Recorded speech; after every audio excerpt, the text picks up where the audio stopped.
পুরুষদেরকে বলি, আপনাদের একবারও দ্বিধা সংকোচ হয় না?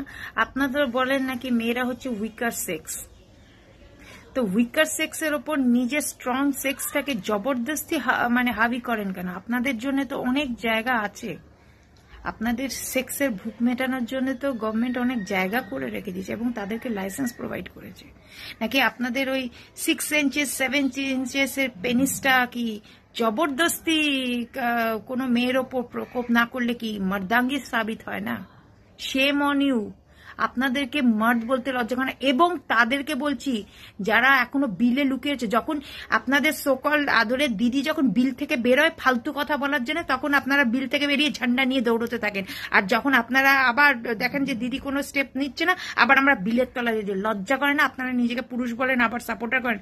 কালকে যদি এই কমেন্ট পড়ে যায়, তখন তো আবার জামা বদলাতে বিজেপিতে ঢুকবেন। আজকে আপনারা টিএমসি করছেন, গতকাল আপনাদেরকে সিপিএম এর জামানায় দেখেছি সিপিএম করতে, আজকে টিএমসি করছেন। কালকে তো যদি গড ফরবিড কালকে যদি বিজেপি এসে যায়, কালকে তো বিজেপিতে আবার ঢুকে যাবেন। আপনাদের কি কোনো লজ্জা নেই?